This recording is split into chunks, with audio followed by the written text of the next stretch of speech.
when we learn how to get the man, right, our anxiety increases. And so when we get the guy, because we are terrified he's going to leave, we constantly wonder if we are good enough for him. Hey loves, my name is Dantea and I'm your fave self-worth therapist and coach. And this is my show, Situationship. This show is about getting out of toxic situationships that go beyond partners to family and friends and everything in between, to living a life of joy and self-worth. Okay, let's get into it.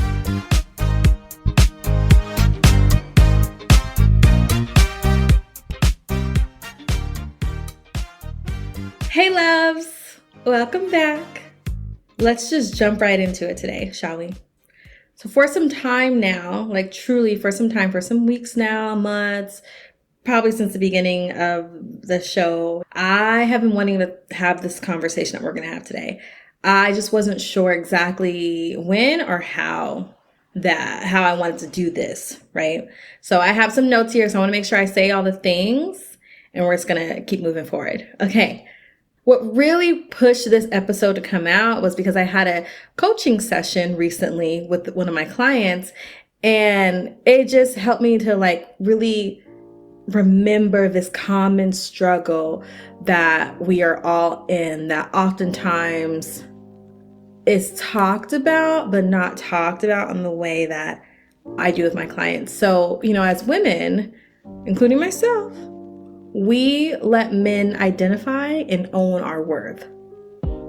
And it doesn't have to just be men, right? On this show, the focal point is dating and relationships, right? And all those kind of things. However, we always talk about family and friends and coworkers and all those kind of things. Because if we're letting men identify and own our worth, we're also doing that in other spaces, right? So no judgment, stick with me. I'm going to explain it. So what do I mean by this? So in a recent episode, we shared a conversation I had with dating coach Anwar White, where I talked about worth, right? And how we often, sometimes subconsciously, and maybe even unintentionally, put our worth in the hands of others. We put our self-worth in the hands of men, friends, family members, coworkers, bosses, you name it. It's just something that we do without kind of really questioning it. We don't do this because we want to do this. We do this because we learned very early on in childhood that you only get attention, love, and kindness if someone determines you deserve it. If they deem that you deserve attention, kindness, love, support, right? That's what happens. So if you've been in that space as in childhood, this creates a cycle of performance, auditioning, adjusting for the other to get that golden ticket of I get attention today, or I get kindness today, or I get picked today, right? So let me just kind of quickly talk about the difference between performance and learning the boundaries of a caretaker, right? So I don't want this to be confused. When I'm talking about performing, auditioning, adjusting, it's when you can't get a read on someone who is your parent, caretaker, whatever. You can't get a read on them. And only thing you can figure out is if I act this way, then I get this. If I act this other way, I get this. You don't really know where the line is because the line keeps moving. Versus if you had a parent or caretaker that said, this is what I expect of you. I expect you to, trying to think, make your bed in the morning. You know where the line is. You know what's expected, right? I expect you to say hi to me. I expect us to greet each other in the morning. That's kind, right? So if you didn't know that, if you didn't know the boundaries that you will need to stay in, then you will wake up in the morning and you won't say hi to anyone because that wasn't expected. I wasn't talked about. However, the person that wants you to say hi to them in the morning will have attitude, will maybe be snippy, and you don't know what's going on. They're unable to say it, so you don't know. So then you're trying to figure out, what did I do wrong? Let me make them cookies so they'll love me today. And you hear what I'm saying? It just turns into this very performance, auditioning, adjusting, right? Because you don't know versus having clear boundaries, right? So hopefully that makes sense. If it doesn't, hit me up and I'm totally fine to talk to you more about it. So if you are in this place Yeah, that's me for sure. Constantly performing, constantly auditioning myself for people, constantly adjusting, right? That's what we're going to be talking about today, and how that has got us to seeing our worth through the eyes of men. For me, I put my worth in others for most of my life. Like most of my life. It really wasn't until 2019 where I stopped defaulting to that shit. Like where I was like, okay, he must choose me. This must happen. Or I must do this. And oh my gosh, do this to have him call you back. But they say, don't do that so he can call you back. Don't look too desperate. Right? So I had like little pockets along the way though. It just wasn't 2019. Boom, here I am. There were little pockets along the way where I was kind of busting out of this belief that my worth must come through the eyes of the other, right? So in 2015, where I was dating this guy, one of my most intense situationships, canceled my flight to meet him in San Francisco for Valentine's Day, 24 hours before I was supposed to board. 24 hours before I was supposed to board, right? That was one moment, that was one pocket in my life where I was like, oh, I put too much of my sense of self, my worth, my fun, my travel, all of that was in his hands, because it was awful checking in for a flight and it's like, flight's been canceled, or can't find this flight, or something like that, right? Like something really crazy. Another pocket when I allowed my ex to come in and out of my life whenever he fucking felt like it. Whenever he felt like it, right? I met this man, and when did I meet him? Gosh. 2013, 2014. I can't remember when we met.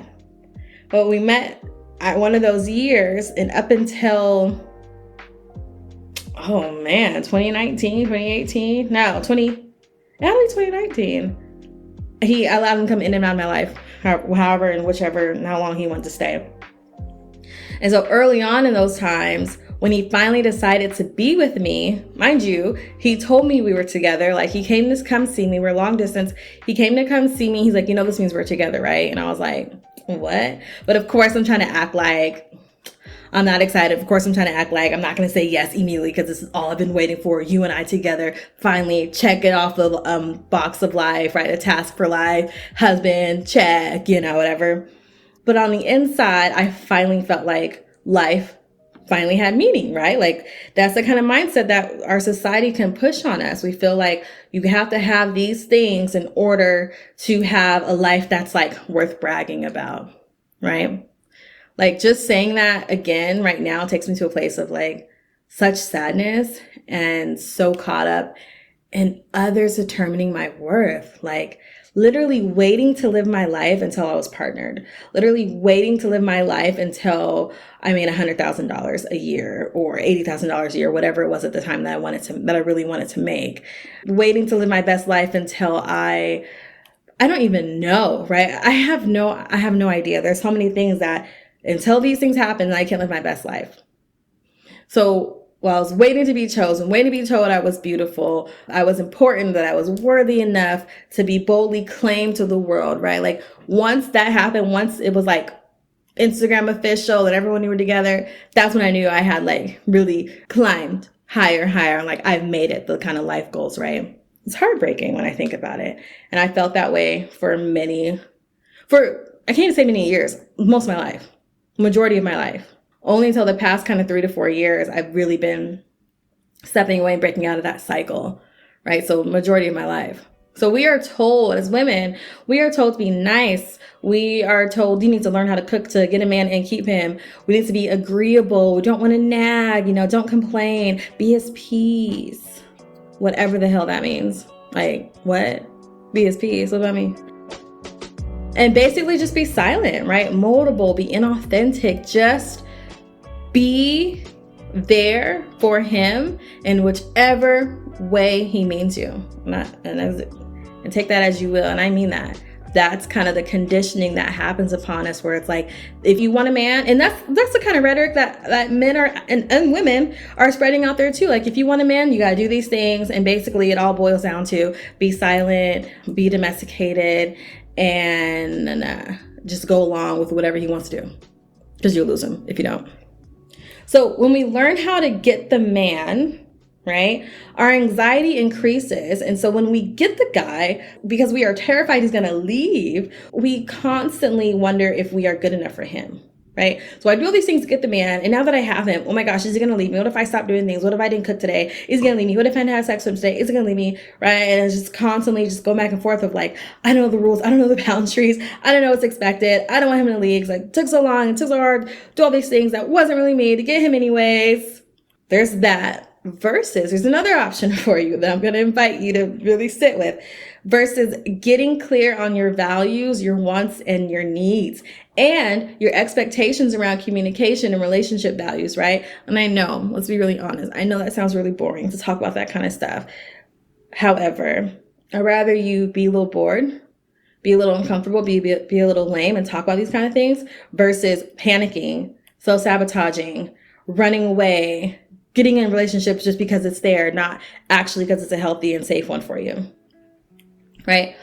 When we don't have a sense of what we want for ourselves and believe that our needs and values can be met, like if we don't think that our true needs and values can be met, we fall prey to allowing the outside world to tell us what we should be doing, how we should feel, what we should want.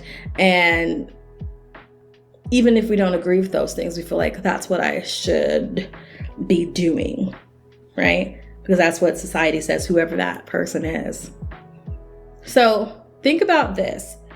What would it be like if you stopped auditioning men and instead had them audition for you? What if you auditioned your friends instead of auditioning for them?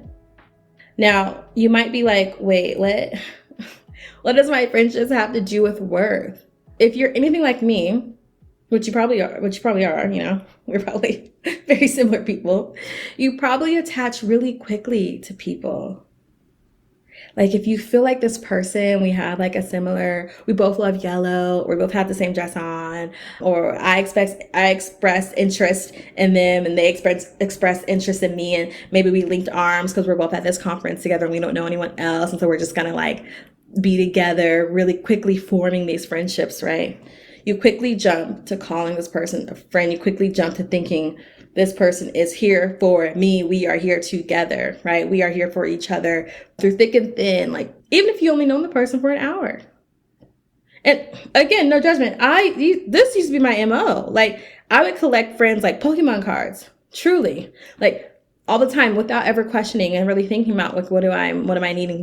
What is this person really to me? Are they a friend? Because if I call them a friend, that means I do and behave and act and ask and speak in certain ways with a friend versus someone I just met, right? I'm not thinking of protecting myself. Does that make sense? It's a conscience? It's a conscious effort not to go there so quickly, right? So this can happen because let's be honest, and I'm including myself here. This happens because we are desperately searching for the person across from us to give us validation. All we want is to check off our life to-do list, happy friend groups, girls trip, a husband, a house, a great career, and kids if you want offspring, so that's your thing, right? So anytime someone can potentially fit that bill, we are quick to drop our authentic selves, our values, our goals, our needs and wants, because we don't want any of our real selves getting in the way of validation and worth. Does that make sense? We are so quick to not do our research, right? Not slow it down. If that person fits the bill, if it's a man, he's single. Great, right? Awesome. What I need to do to get him so we can have kids and we can be married and we can have that life. Right? So we drop all these things because we don't want any of our real selves getting in the way of the validation and worth, right? The worth that they see, that they give to us. Now, notice I didn't say self-worth. Self-worth comes from within. It's a difference. So here's what I'd like you to do. And I think self-worth is the most important thing. I want you to define your own definition of worth. Like really, really, really define it. It might surprise you on the definition that you come up with. I also want you to look up the definition of worth, like literally put it in Google, type in worth definition, worth meaning, whatever, type that in. Then I want you to think about how you're going to start going about life, validating yourself first, telling yourself first that you are beautiful, that you deserve, and that you will get the love and support that you desire. Not just taking what's given to you because you feel like you have no other options, or I guess this is as good as it gets, or this is the best, even though I cry every week being with this person, right? Really start telling yourself what you want to hear from someone every day. That might be hard for you to say to yourself, but really what are the things you would say to yourself, what you would hear from someone if that person really loved you and had the best interest for you, right? So then I want you to let me know how it goes. Truly, hit me up. So if you have any questions, send them my way. We'd love to chat with you.